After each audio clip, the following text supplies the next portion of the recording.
Yesu ashimwe cyane bene data, ni Pastor Ndizo Olivier wa Zion Temple Ntarama. Dushimiye Imana yabanye natwe mu myaka 3 Zion Temple Ntarama imaze itangiye. Ubu rero twatangiye igikorwa cyo gukusanya inkunga yo kubaka urusengero, aho dusanyiranye intego yo gukusanya miliyoni 30 zigura ikibanza tukazakomereza n'imirimo yo kubaka. Dushimiye abantu bose bahagurukiye kwifatanya natwe mu gukusanya n'amafaranga. Ubaye wifuza tugezaho inkunga yawe, wakoresha nimero za telefone ziri hepfo ndetse na nimero de compte ziri muri Equity, Koje Bank ndetse na Beka. Imana iguhe umugisha urambura ikiganza cyawe kugira ngo utere inkunga n'umurimo w'Imana. Amen.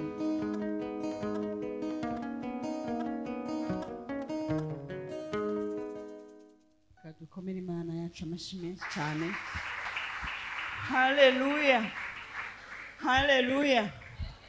Oya se kandi muvuye mu rugo mwariye muri urubyiruko. Haleluya, yego. Ntiwumva se uzi ko iyo ngiye ushobora gukemura ibibazo byose wari ufite?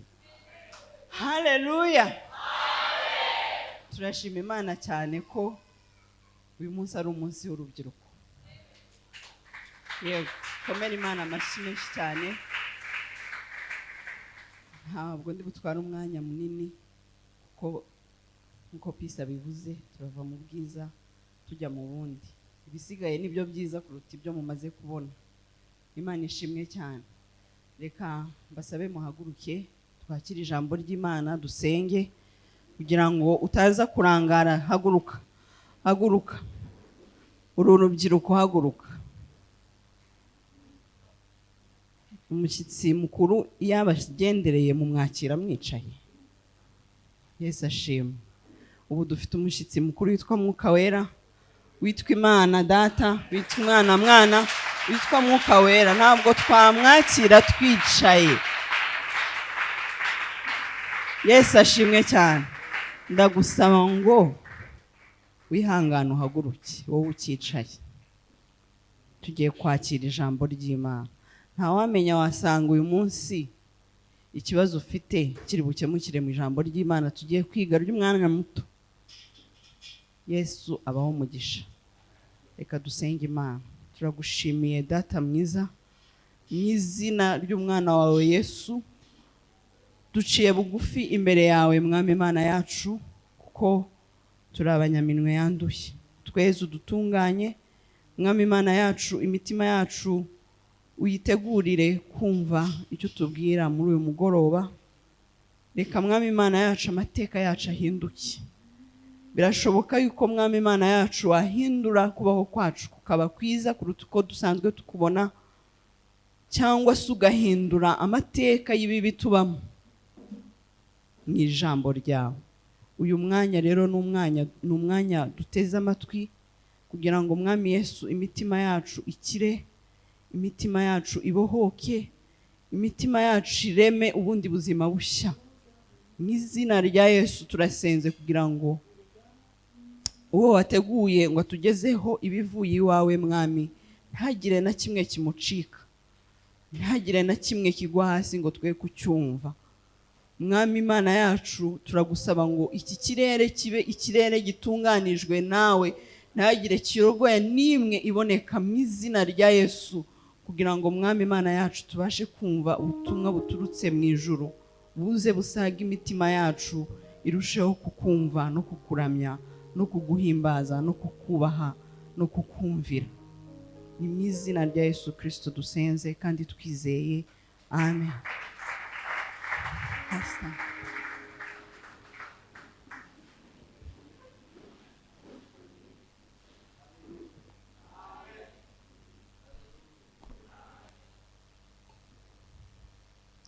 Nongeye gushimira Imana kuba Imana impaye ano mahirwe nanone yo kugira ngo nsangire namwe ijambo ry'Imana. Amen. Hari abantu twabanye mu gitondo. Mwaba se mwafashijwe cyangwa ni gendere ndeke? Okay. Rero mbyukuri ni Umwami ubafasha, si njyewe. Iminota mikeya dufite ntago njya nganira ibintu bindi, akenshi nisanga nganirira mvuga ijambo ry'Imana kuko story murazizi. Nk'ubu ngubu ngiye kuvuga ngo wenda kubabwira ngo 7 secret of being rich, amabanga 7 yatuma ukira ubu mukire. Birashoboka ko muyandusha, ndetse wenda n'ibyanditswe birashoboka ko mubindusha, ariko kimwe cyo nuko uko abimpishuriye uyu munsi nawe abiguhishurira ukundi, twese tugashyira hamwe tukunguka. Amen, amen. Ntabwo ndiririmbe nubwo uri muranyakura, kubera ko urumva Arsene avuye ahangaha, ariko ntaje ugire kari akantu gato. Iminota mikeya turakora ino session y'iminota mikeya kuvuga ibyo nasigaje ejo, ariko turahita twinjira mu mwanya w'ibibazo n'ibisubizo. Tugira umwanya wa discussion, tuvuge kandi dushingiye ku byanditswe byera. Rero ndagira ngo nanone bibwire, nitwa RUTWAZA Rodrigue ku bantu b'abashitsi, ndi umushumba. Imana ishimwe cyane ko harimo abajeni benshi, nanjye ndi umujene, mfite imbaraga ndetse n'imyaka ibinyemerera, ndi umujene. Amen. So rero aka kanya nagize amahirwe yo gutumirwa hano, ni icyizere gikomeye. Wenda ntabwo ari mwebwe stage nini nkozeho, public nini nkozeho, ariko muri public, muri audience, muri abantu b'agaciro. No kuri ncishwe bugufi cyane no kuba mwanyizeye. Ibyo byose nge na Arsene turi bashyitsi, kuba mwatwizeye nawe muvugire, mwakoze, mwagize neza. Amen. Ntatinze ndashimira cyane umushumba ndetse na madame n'ubuyobozi bw'itorero. Imana ibahe umugisha. Ejo kuwa gatandatu nimugoroba, ako sinzi nimba hari abantu nabonyemo barababwiye ngo mutumire. Hari abantu batumiye abantu 3. Umuntu watumiye abantu 3 ari he? Nazamure. Aha, 1 2. Undi watumiye abantu 3. Aha, 4. Wow. Hako njyewe nari natumiye abantu, natumiye barahari, reka nde. Okay, Rosine we namubonye, nari namwibukije, namubwiye. Sinzi nimba hari n'abandi abantu baje, wenda Vanessa we twabanye mu gitondo, hari n'undi, hari undi natumiye. Yewe abantu banje, yewe urya rwose, sorry me. So rero navuze ejo, mvuga ku myihariko 6 ya Danieli. Twavuze ku bintu 6 Danieli yihariye. Hari ibintu yarasangiye n'aba basore ngo bari baranyazwe muri Israel, bajyanwa i Babuloni ku gihe cy'umwami Yehoyakimu.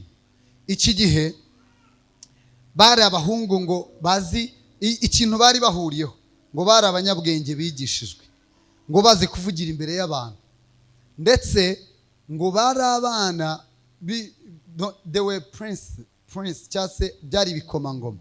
Ikindi ngo bari abantu bazi guhagarara imbere y'abantu no kuvugira imbere y'abantu, bari abo ngabo. Ariko Daniel akagira imyihariko. Mu myihariko navuze 6 yonyine. Navuze uwa mbere yuko yari igikomangoma, ariko cyo kwa Dawidi. Nabyo bifite icyo bishatse kuvuga. Daniel ni representation ya Yesu. Intego tuvuga iravuga ngo kubaho ubuzima bwejejwe mu isi yanduye. Daniel ni representation ya Yesu, yarahagarariye n'ishusho ngiro, yari hagarariye Yesu. Kubera iki? Niwe muntu wabaye mu gihugu cy'abanyamahanga kiramye ibigirwamana cy'abapagani. Ariko Bibiliya yose mu myihariko 6 navuze, nuko Daniel ari we muntu mu bakiranutse Bibiliya hamwe yuko nta cyasha na kimwe kigeze kimugaragaraho, ndetse bagerageje no kugishaka. Abandi nta research yagombwaga.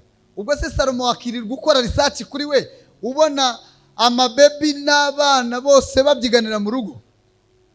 abantu bakuru mwaje muze kwihangana, ndaza gukoresha amaterime y'abantu benshi bari hano, abajama, ababebi, ibyo ntibibagushe.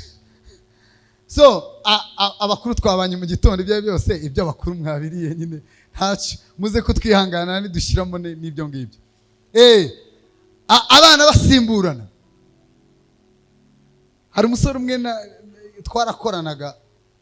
twarakoranaga mu kazi, ndangije ndamubaza ariko se how about bigenda gute kugira ngo ububayeho ubu buzima bwo kuba inzu yawe isimburana abakobwa,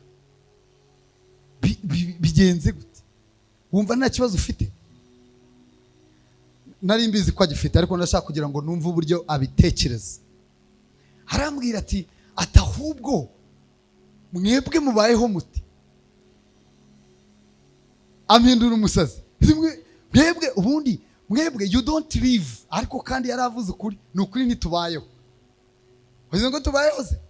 Waba ubayeho utagira hayino si? Ntabwo waba, ariko niko kuri. Bibiliya iravuga ngo sinjye uriho, ahubwo ni Kristo uriho muri njyewe, nabambanywe na Kristo. Amen. Rero buriya il faut faire attention. Nuzajya ubona umuntu buriho, ujye umenye ko ari intumbi, ariko nubona umuntu wapfuye ujye umenye ko ariho. Ubwo se murabyumvisha? Reka mbisubiremo. Ndavuga ngo nuzajya ubona umuntu ariho, ujye umenya yuko ari intumbi igenda, ariko nubona umuntu wapfuye ujye umenye ko uwo muntu ariho. Rero uwo musore ntacyo, mugikomere mu mashyi nimba mwacyumvisha ubu. Bibiliya iravuga ngo unless you die you can't be my disciple. Keretse gusa upfuye nibwo ushobora kuba umwigishwa wanjye nyakuri. Ubundi ibanga ryo kubaho muri Yesu ni ugupfa. Noneho uwo musore arambwira ati ahubwo mwe mufite ibibazo. Arambwira ati mufite ibibazo mwebwe idini ryaragiye rirabakoroniza, muri aho gusa, muri ntimuzi igihugu kirwana n'ikindi, muri aho. Ndabwa you are right, ntago turiho koko, ariko ikintu kimwe cyo nuko Kristo ariho muri twebwe. Amen. Kandi ndamubwira ngo hari urubanza rugutegereje, umujinya w'Imana wagutegereje, yuko utazigera ushyiramo imiyaga. Umujinya w'Imana nta miyaga. Umunsi Yesu azamanuka uriya mupapa uri eva, umunsi azagaragara mu bicu. Ariko nigeze kugira iryo hishurirwa, reka mbabwire ukuntu byari bimeze. Mama uyu mupapa yamanutse mu kirere, ngiye kubona mbona aje yambaye imyenda yera, yicaye ku ifarashi z'umweru n'izimugaragiye ari iz'umweru, ingabo nyinshi zimubanje imbere ndetse n'izindi zimuri inyuma. Ndavuga ngo wow, iki gihe igihe azagaragara ku bicu, nanjye ako kanya nko guhumbya no guhumura, umwuka uri muri nge n'umwuka uri muri we bizahita bikonekita. Donc hazaba hariho abantu bakora muri Tigo na Ntuza na MTN na Airtel, bazi icyo bita connectivity. Iyo habaye connectivity, iyo habayeho nivuga ngo iyo device ihuye n'umuntu, hahita habaho ikintu cyitwa communication. Haleluya. Igihe rero azagaragara mu bicu, duhite twacometse mbe nazamutse. Ariko uriya muhungu nahubwiye nukora umujinya w'Imana uzakurya. Biravuga ngo ejo nabivuze ngo biteye ubwoba gusumirwa n'amaboko y'Uwiteka. Icya kabiri cyamurangaga navuze ngo nuko yari mu bagabo batatu Bibiri hamya yuko ari abakiranutsi, Nowa, Yobu na Daniel. Daniel niwe wabarutaga ngo kubera ko atigeze agira icyasha na kimwe. Icyo rero yagihuje na Yesu wenyine muri Bibiliya. Bibiliya iravuga ngo utarigeze kumenya icyaha, Imana yamuhinduye icyaha ku bwacu, kugira ngo duhinduke iki? Gukiranuka kw'Imana muri Kristo Yesu. Haleluya. Rero Daniel niwe wenyine wabaye mu isi yanduye ntiyacumura. Ibyo abihuje na Yesu. Fata Bibiliya yose. Noneho undi ikindi kintu cya gatatu tubona yuko ngo he was the most consistent and disciplined man of God. Niwe muntu wari ufite umuco wo guhozaho ndetse na discipline zo ku rwego rwo hejuru. Yari afite amahame agenderaho, yari afite principe, yari afite discipline yo gusenga gatatu ku munsi, atajya reka bishyuhe bikonje, atajya reka. Nabyumvise icyo kintu n'icyo buriya ntabwo umuntu ngewe ujya unkanga ari umuntu ukora ibintu byinshi icyarimwe. Oya, ni umuntu ushobora gukora ibintu bike ariko akabikoraho zaho. Uriya muntu ni mubi cyane, ateye ubwoba, azakora ibintu bihambaye. Kubera iki? Kubera ko mu bintu bike akora bye aranoza, akora buri gihe ahozaho. Ariko hari umuntu uza agakubita gutya gusa akatera ibishashi ariko bikamera nk'ibi nko gutwika amashara bigahita birangira. Ariko umuntu ukora niyo yaba akora biki ariko ahozaho, uriya muntu ateye ubwoba. Daniel rero, he was very consistent. Yari umuntu uhozaho ku bintu bye akora byose, afite discipline udashobora kumuhindura. Umwami, urupfu, nta kintu na kimwe cyamuhinduraga. Iyo yavugaga ngo ngiye gukora ibi yarabikoraga mu mwuzuro wacu. Icyo ni cyakangahe? Navuze cya gatanu. Yari gavana, niwe gavana wa mbere mu batware, guverineri wabaye munsi y'ubwami bune cyangwa butanu. Mu gitabo cya Daniel bavuga bane, bavuga Nebukadinezari, Belshazar, Dariyo ndetse na Kuru. Ariko ngiye nongeraho mu wa gatanu wigeze kuba ise cyangwa se wari se wa Darius. Se wa Darius yitwaga nde? Ejo naramuvuze, Asuerus. Uwo nago mu gitabo cya Daniel bamuvuga, ariko ikurikiranye neza mu gihe cya Nehemiya nindi yasabye uruhushya. Ni mu gihe cy'Ishushani, igihe ubutware ndetse na headquarter n'ubwami bwari buri Ishushani. Iki ni igihe ndetse muribuka mu gihe cya Sara, mu gihe cya Esther bari kwanda, ni igihe cy'uyu mwami Ahasuerusi. Ariko muri abo bami bose, buri mwami wese usibye Kuru, niwe mwami wenyine atageragejweho. Icyamugerageje ku gihe cya Kuro ni iki? Nta nicyo ntekereza, nta kintu muratekereza wenda cyiza. Ariko muri abo bami bose bandi bane yagiye ageragezwa, ariko ntiyigera atsinda. He was the most tempted but he never failed. Niwe wageragejwe kenshi ariko ntiyatsinda. Rero ntuzajya ugeragezwa ntukagire ngo ni wowe wa mbere. Hari abandi bantu b'abasore narababwiye ngo uyu mutipe yari boga, irete boga, yari umuboga, yari umusore mwiza w'igihagararo, w'ubwiza n'uburanga, afite ari smart mu bitekerezo, ubwenge bwe buhanitse. Ariko ibyo byose ntabwo byigeze bimuhindura. Kugeragezwa ntibyigeze bimuhindura. Icya gatanu nicyo navugaga. Icya gatandatu, Daniel niwe ntwari yahindutse. Mwumve igihembo cy'abantu, abantu bera, abantu b'abakiranutsi, nuko uba umuntu w'intwari uhindura amateka. Daniel niwe ntwari y'umudendezo no kubohoka kwa Isirayeli. Nihuse ndagira ngo mbasangize iby'uno munsi, strategy enye cyangwa se ndagira ngo mbasangize strategy enye na nise ngo strategies to grow and keep your holiness stand. Ni ingamba enye zishobora kugufasha gutuma ukwera kwawe gukura ndetse kugahagarara, kukagumaho, kukaramba. Nababwiye itandukaniro rya righteousness, ntago ndi bubisubiremo. Abaje ejo gukiranuka, kwera no gutsindishirizwa. Ndagira ngo mvuge rero ibyo ndimo ndavuga ni holiness. Muze kunyumva neza, abateologiye bari hano muze kunyumva neza. Ndimo ndavuga holiness, ndimo ndavuga kwezwa, gutunganywa.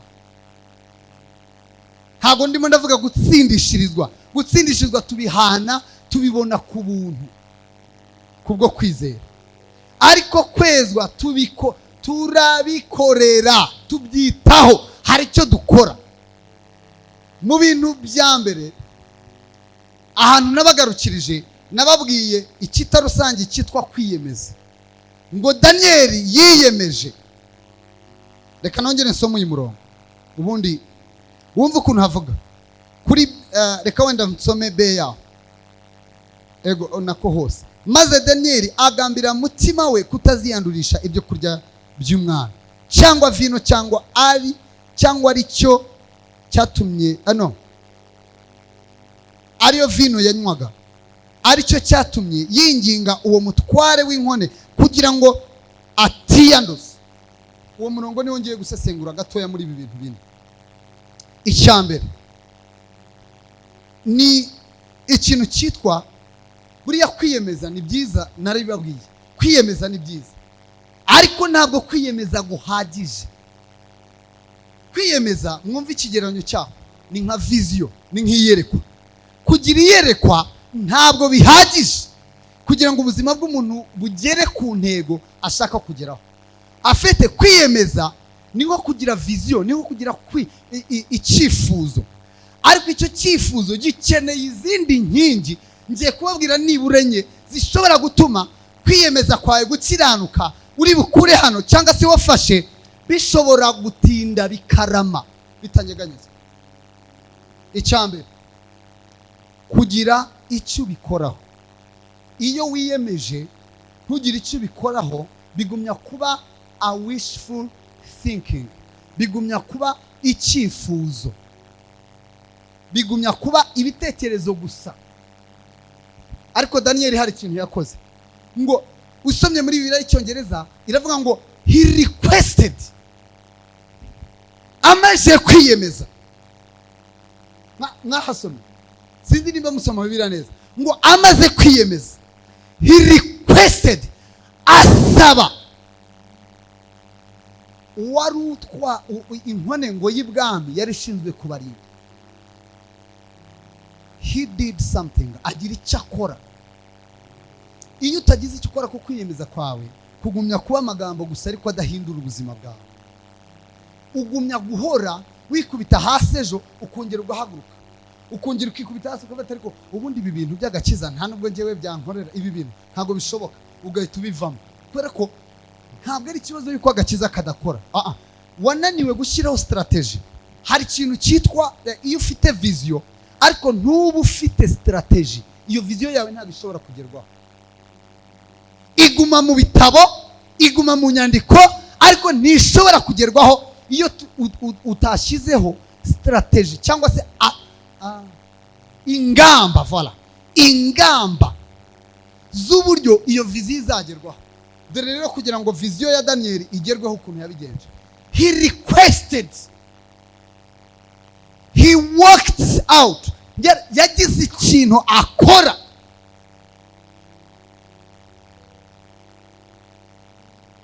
Nuzajya uryama ugatekereza yuko agakiza kagomba kwidevelopa, njyewe nzisanga nakiranutse, nzisanga nera, ntibishoboka my friend. Ntutegereze ko bizashoboka. Danieli yahise atera intambwe, agira ate, asaba wari utwaye inkone ziri aho, aramusaba ngo amwereke icyifuzo cye, amwereka viziyo ye. Ntiyayimubwira yose, ariko aramubwira ati tugerageze.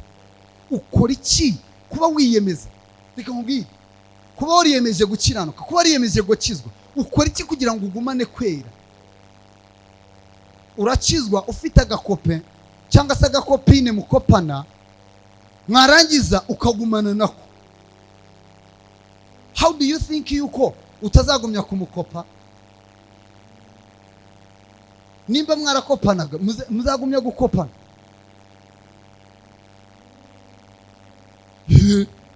Warangiza ngo urashaka gukiranuka, ntabwo ndajya nkubwire ngo kurira inzira ku murima ntabwo bizakunda. Nimba ako gakope n'agakopo budakijijwe, rekana nawe, mubwire ngo nakiri undi mwami uruta abandi bami bose, ntandukanye nawe, c'est tout, un point, un trait, c'est tout. Ibyo bintu biragoye da. Iyo formule urujya ngo mvuga iziye formule, urumva ngo kugira ngo nta formule ziri aha ntani. Iyo niyo kugira ngo utazongera gusambana, nicyo ngicyo ushyiraho akadomo ugatsepara nawe. None icyambere nimba wacishwe, Bibiliya ntabwo yemera gushakana n'umupagani. Icyambere uwo muntu ntago qualifyinga kuzaba umugore we cyangwa kuba umugabo wawe. Why keeping him or her? Kuki umugumana? Aho natangiye gukara ngaho. Icya kabiri, icyambere iyo usomye mu Efeso 2:12 uriya murongo ndashaka kugira ngo tugaruke gatoya muwumve. Uvuga ngo iki? Uravuga ngo reka ngusome nihuse.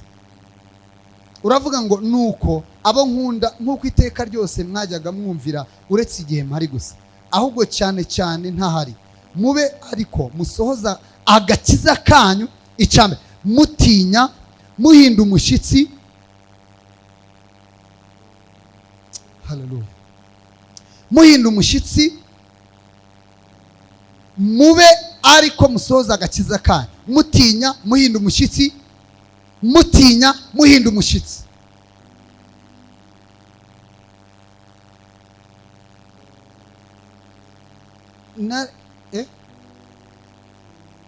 N'aba Filipi, sorry. Aba Filipi 2:12. Ubwo nabyanditse nabi. Efeso, aba Filipi. Ngaho jya kuri 2. Twikomereze. Bazabimenya bazabyumva. Icya kabiri ni amakenga. Bibiliya iravuga ngo umusore anako iravuga ngo umuntu utagira amakenga ngo ameze nk'umudugudu utagira korutire. Muranyumva? Umudugudu nimba ari 2:25 ndibaza cyangwa se 2:1 sinibuka neza, ariko na mu migani haravuga ngo umuntu utagira amakenga ngo ameze nk'umudugudu. Kera mwebwe ubu ntago mwabyumva bakiri bato, ariko kera imidugudu yagotwaga na korutire, bashyiragaho inkuta. Muri Bibiliya ivuga inkuta z'i Yeriko. Bivuga ngo Yeriko yari igoswe n'urukuta rurerure kandi runini rukomeye. Niyo yari security yabo, nibwo buryo bwo gucunga umutekano. Rero iki kintu cyitwa amakenga, discretion, self disciplined, kwidisciplina, kugira amakenga, kwirinda. Mu migani 7 hariya tubonamo ngo umusore utagira amakenga ngo yabeberaga ngo munsi y'ikibero cy'inzu ya maraya. Basore namwe inkumi, mbabwire ngo imibiri yanyu ntabwo ari yo nta nubwo kwanza ari inkumi n'abasore gusa. Ni umuntu wari wese ku kintu kijyanye na sexe opposé, igitsina gitandukanye n'icyawe, habaho icyo twita rukuruzi. There is this chemistry I don't even know how to explain. Ibintu bikururana.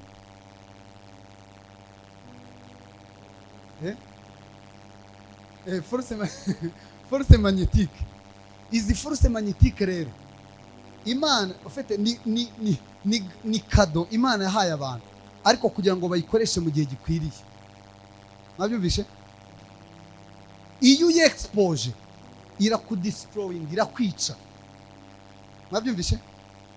Iyo uyirangaje itegure yuko ugiye kupfa, kandi nta umva ntibisa ushaka ubuvuga mu ndimi, ushaka ubuhanura, ushaka uri bishop na apotre na reverend, byose biteranyije ugashyiraho na papa, nushaka ube umva nushaka icyo uzabura icyo cyose, igihe cyose uze expose umubiri wawe uzawurangaza. Uyu musore ngo ikintu cyamubayeho ngo yagiye ngo agendera hafi y'inzu ya maraya, ngo arangije ngo maraya ahita yitokeza arasohoka, aranga atari ko buriya nanashashe neza.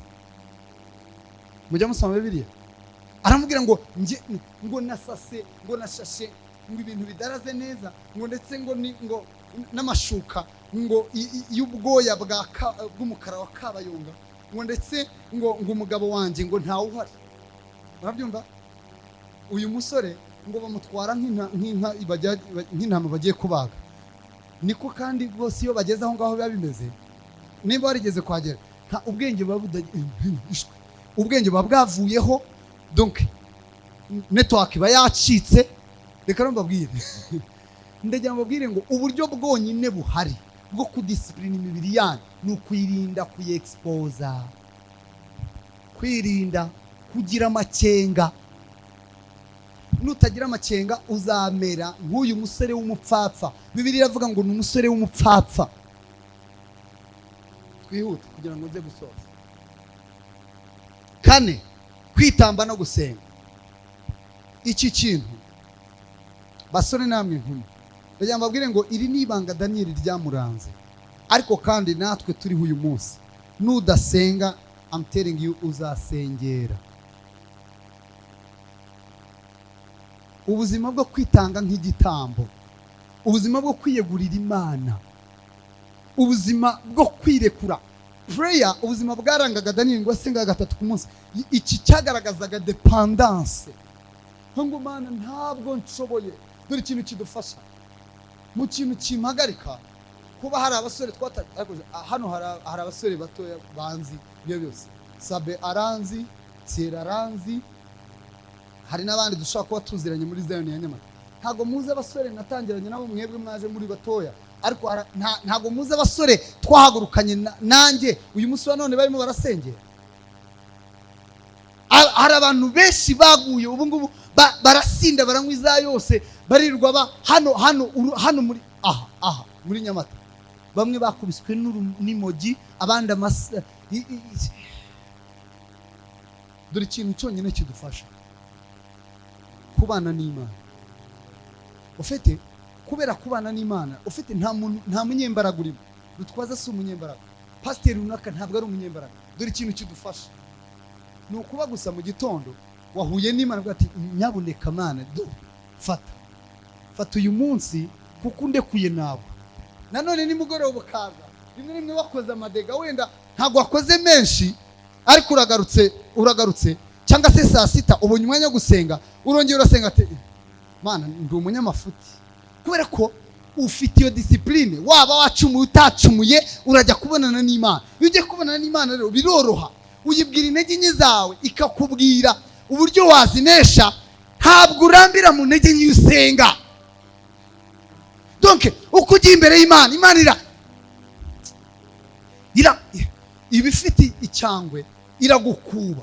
Uko igenda igukuba mu gusenga, igenda ikumaramo inzara n'inyota y'icyaha, ku buryo umubiri wawe ugeraho mwumve ugatekereza, niba uri umusore niba uri umukobwa, ugatekereza umuhungu n'iraha ryo gusambana. Fata ibi bintu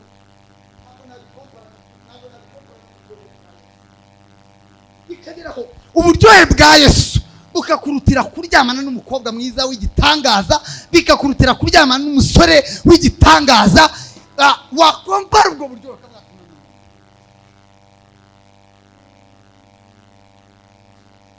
ntabwo mugere kuri iyo revo. Abasore mugere kuri iyo revo, muca amazi ibyo bintu nk'ibyo ngibyo. Bure batari no jewe hari ahantu hari ibintu ntizandikamo. This is that. Ibintu si ibyanjye. Wakompara n'umunezero wa Kristo. Ariko se wabona umunezero wirirwa uri muri filime, wirirwa uri mu mupira muri Manchester, ariko buzima bwawe wirirwa ngo mwagiye kuryosha, ngo mwavuye aha mwagiye aha mwagiye. Ibyo ntabwo bishoboka. Ubuzima bwo gusenga busaba umwanya, busaba kugira ngo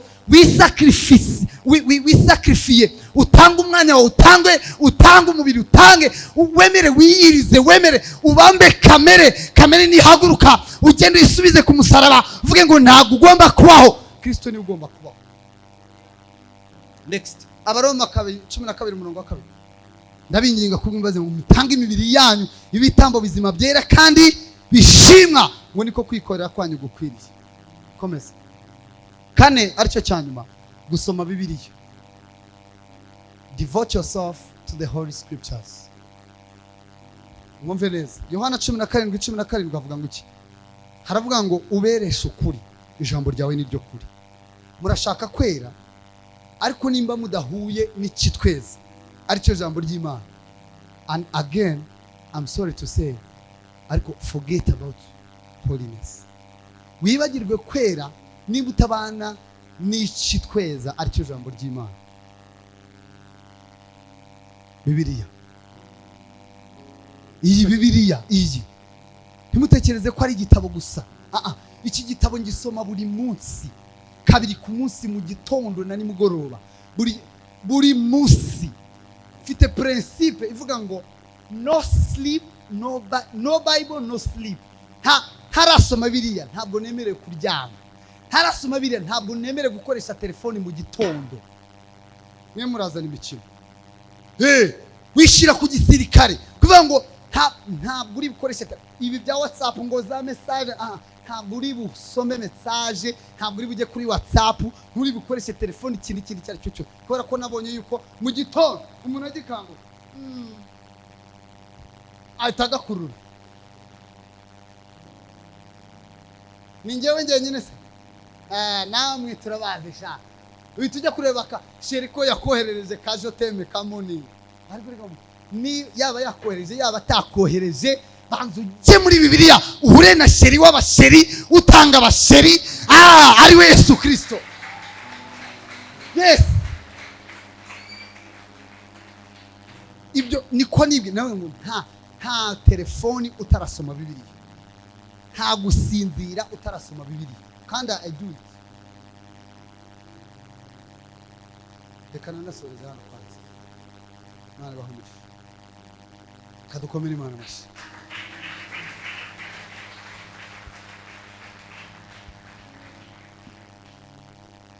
Nashaka kugira ngo mpa amahirwe umuntu ushaka gukizwa. Urumva narangije ikibwiriza ariko nkunda kwakira abantu bakizwa. Amen. Nabanye bamwe batashe ariko nimba utarakizwa ndagira ngo uru rubyiruko ntusohokane utakijijwe. Kwa ko natwe turi urubyiruko ariko twahaye Yesu ubuzima bwacu. Haracari byiringiro ngwino winjire. Yesu ateze amaboko ngwino winjire. Umva rero nawe birashoboka ko ukicaye ngaho ngwino ni wowe mbwira ngwino nawe ngwino reka gukorwa ngwino wakira umwami Yesu. Urabizi ko utarakizwa, urabizi ko waguye, wenda wari wigize gukizwa ariko uragwa uva mu byizerwa. Ngwino tere intambuze. Ni mwebwe mwanzanye hano, otherwise mvuye hano nta muntu ukijwe naba numva nagize she. Ngwino tere intambwe. Yesu vayo. Ngwino nawe nimba ujya ngwino. Yesu aragushaka. Just come.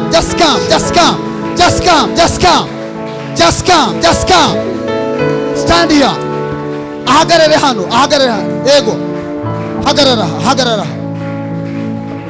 Ngwino nawe. Yesu vayo.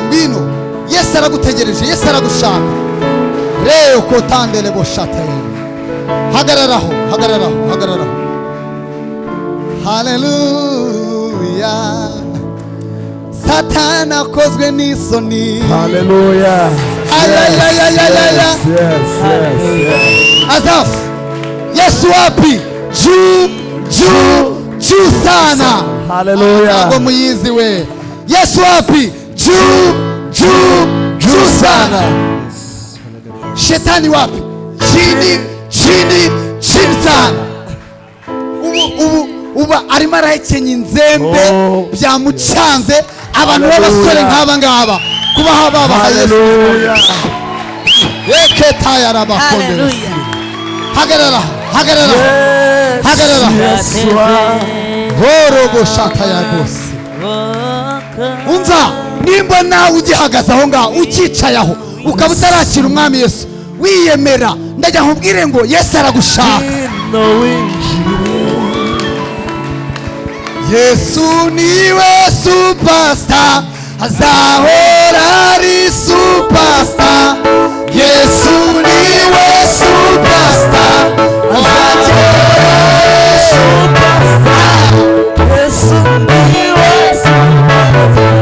azahora ari superstar.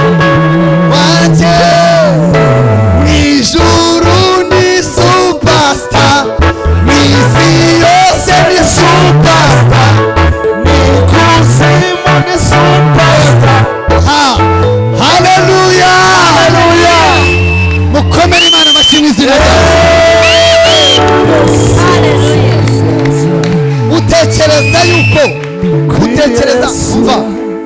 Utekereza yuko uri umusore ugezweho bingana iki kundusha?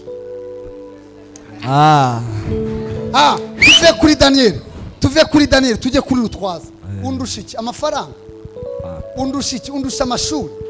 Ariko ukajya aho ngaha, ntabwo ndimo ndiyemera. Buriya mwisi ndi bogari iruta amabogari yose. Yes.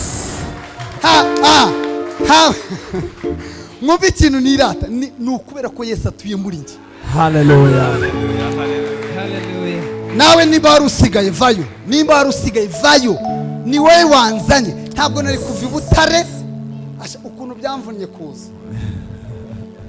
Ntabwo nari mperutse gutegatega, Nyabugogo yarancanze, utumodoka nari nsanzwe nizira n'imodoka yanjye, ariko naje kugira ngo wowe. Naje kugira ngo wowe ukizwe.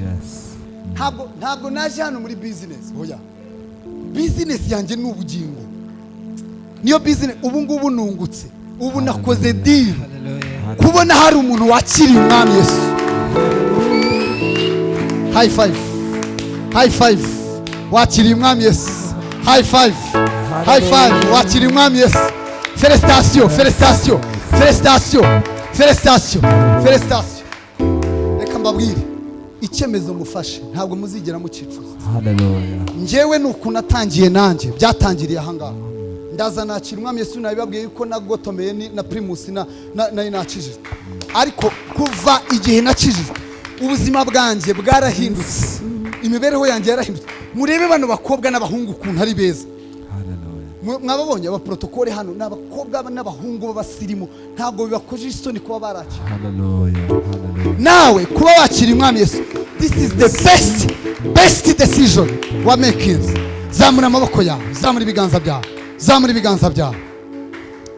Vuga cyane, vuga ngo Umwami Yesu, ndashaka n'amajwi yanyu cyane muhumirije kandi vuga ngo Umwami Yesu, nemeye ko ndi umunyabyaha, nsabye imbabazi, umbabarire ibyaha byanjye.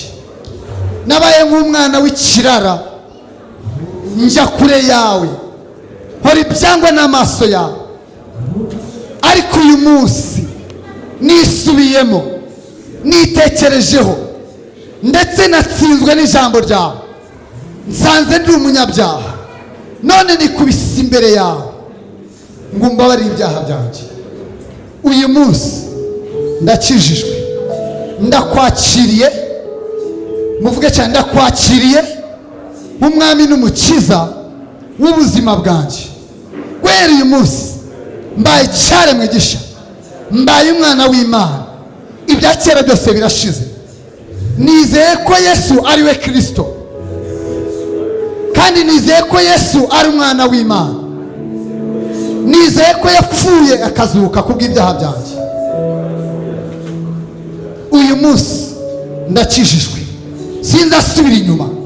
Satani n'ibyawe byose, n'ibyaha byawe byose ndabiguhaye mu izina rya Yesu.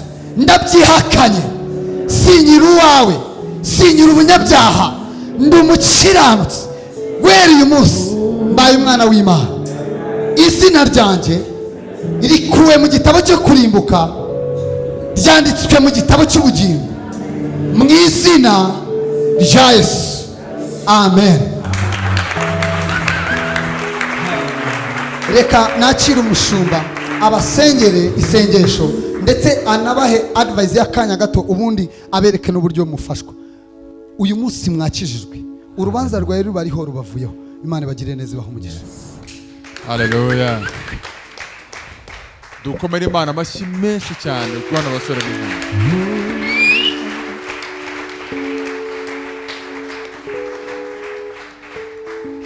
Mwe muhagaze hano kanongeye bibasubiriremo.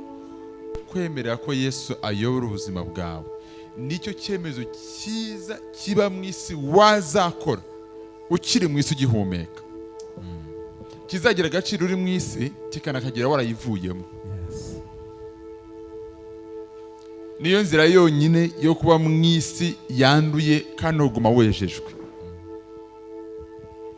Uyu munsi ugenda wandika nk'istariki irenze anniversaire yawe y'amavuko. Tariki enye z'ukwezi kwa 11 2001 saa 4 z'amanywa ni umunsi ntazibagirwa mu buzima bwanjye. Uwo munsi nakire Mwami Yesu, uyu munsi ndi umushumba.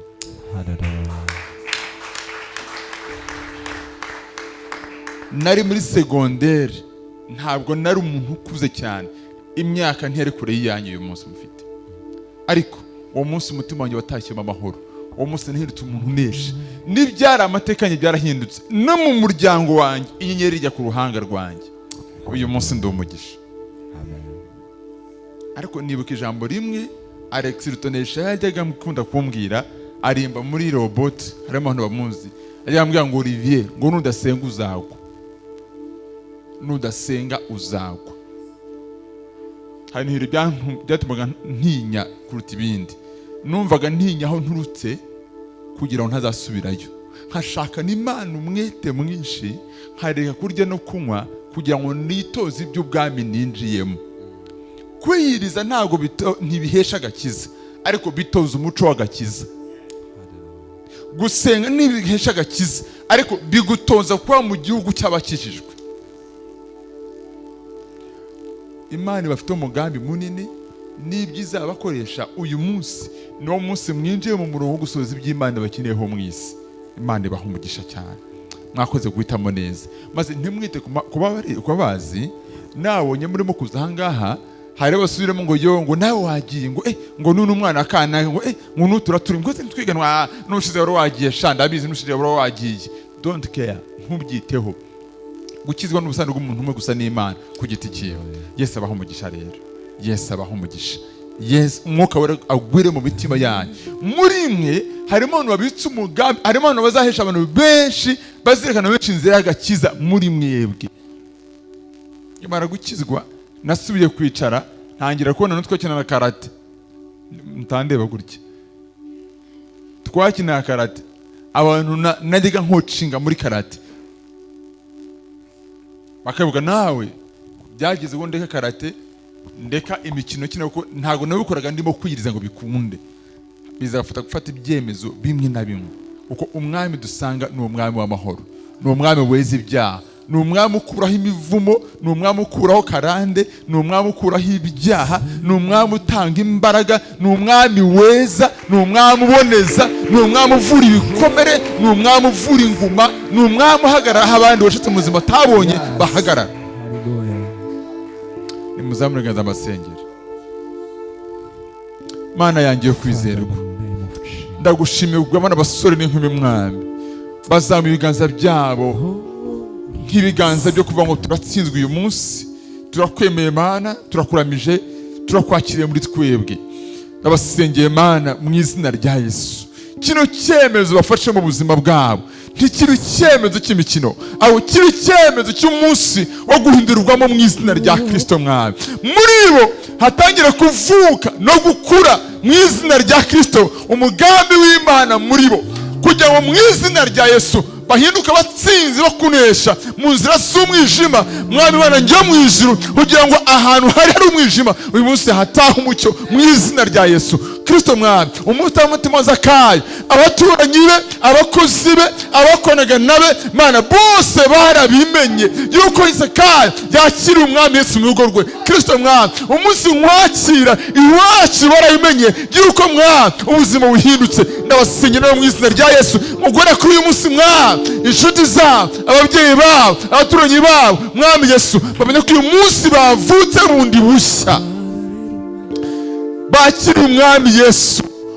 umwami wera, umwami ukiranuka, umwami weza, umwami utanga ubugingo, umwami wemura inguma, umwami uri ku mucyo mu mwijima, mu izina rya Yesu, ko yatashye mu mitima yabo.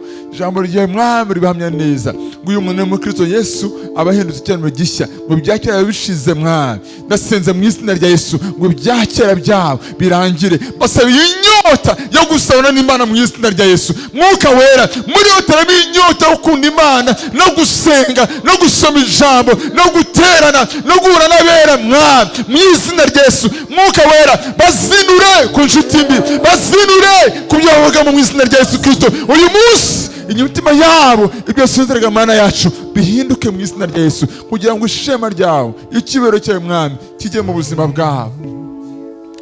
Ndabasenye ngo bahinduke isoko y'impinduka z'amateka mu miryango yabo, bahinduke isoko y'impinduka z'ubumana mu miryango yabo, batangire guhinduka umucyo.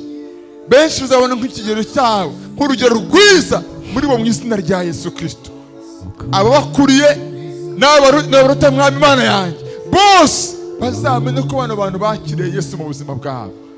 Ni abasore n'inkumi bafite byinshi bagerageza Mana, ariko mbasaba imbaraga z'umwuka wera zinesha ibyegezo by'umubiri n'iby'isi na Satani mu izina rya Yesu. Ubaremere inshuti nshya Mana zibakomeza muri runo rugendo. Turabyemeje nk'itorero, wabyere ndetse n'abana bakohereza abo ngabo mu izina rya Yesu. Aya mashyi n'impundu mwami turabiguhaye, wakoze iby'uno mugoroba mu izina rya Yesu Mwana w'Imana,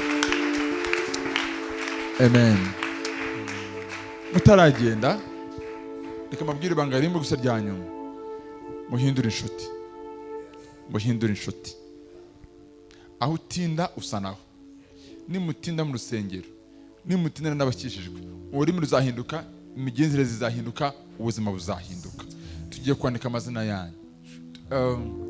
Ndagira ngo umuntu uzi uno mwana w'umukobwa wicaye aho ngaho azamura ikiganza ndebe. Muramuzi? Yes. Imana umugisha. Uzi uyu hindukira bakubona. Hari umuzi? Muraziranye? Okay. Uyu musore hari umuzi? Muramuzi? Uyu hari umuzi? Yes. Uyu hari umuzi? Uramuzi? Muwari hari umuzi uyu? Uramuzi? Urakijijwe? Urakijijwe? Okay. Uyu hari umuzi? Muraziranye? Hari usenyera hano umuzi? Witumiye nta muntu muzanye usenyera hano? Niba muzanye Imana umugisha cyane. Inshuti yanjye hari umuntu umuzi hano yo? Hari umuziranye hano? We hari umuziranye hano? Yes, Imana ibamugisha cyane. Steve wowe nani ndakuzi. Ninde muziranye hano inshuti yanjye? Aha, nawe hari umuntu muziranye hano? Ari hehe? Zamurikana ndebe. Ntabwo yateranye. Arahari.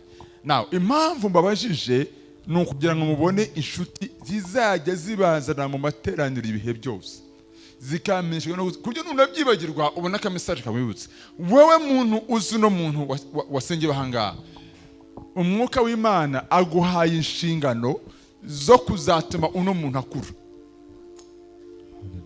Nuza gutera ikibazo nuko nawe utazaza. Imana izabakoreshe muhinduke imbaraga kuri bo, kubera yuko hari abandi bantu bari inshuti zabo batatumye bamenya Imana, bakeneye gutunga izindi inshuti zizatuma bamenya Imana. Imana ibahe umugisha. Uriya mugabo uhagaze hariya mumukurikire, urahagaze hariya mumukurikire, asigaye agende abafashe cyane kurutaho. Yesu abahe umugisha. Dukomere Yesu amashyi menshi cyane. Haleluya. Yesu Mwami w'abami nashimwe. Umugambi we mwiza uracyahari wo gukiza no kubohora. Ibi bintu ntabwo ari inkuru y'amagambo, ibi ni ibikorwa, iyi ni imirimo. Yesu aracyakora. Agakiza n'ubuzima, agakiza si umuhango. Pastor Rodrigue, Imana umugisha cyane. Thank you for making it. Thank you, we love you. Mukaba turamusenyera dusoza, Imana umugisha. Yes, peace, we nakomeza gahunda ikurikiyeho. Imana ibahe umugisha.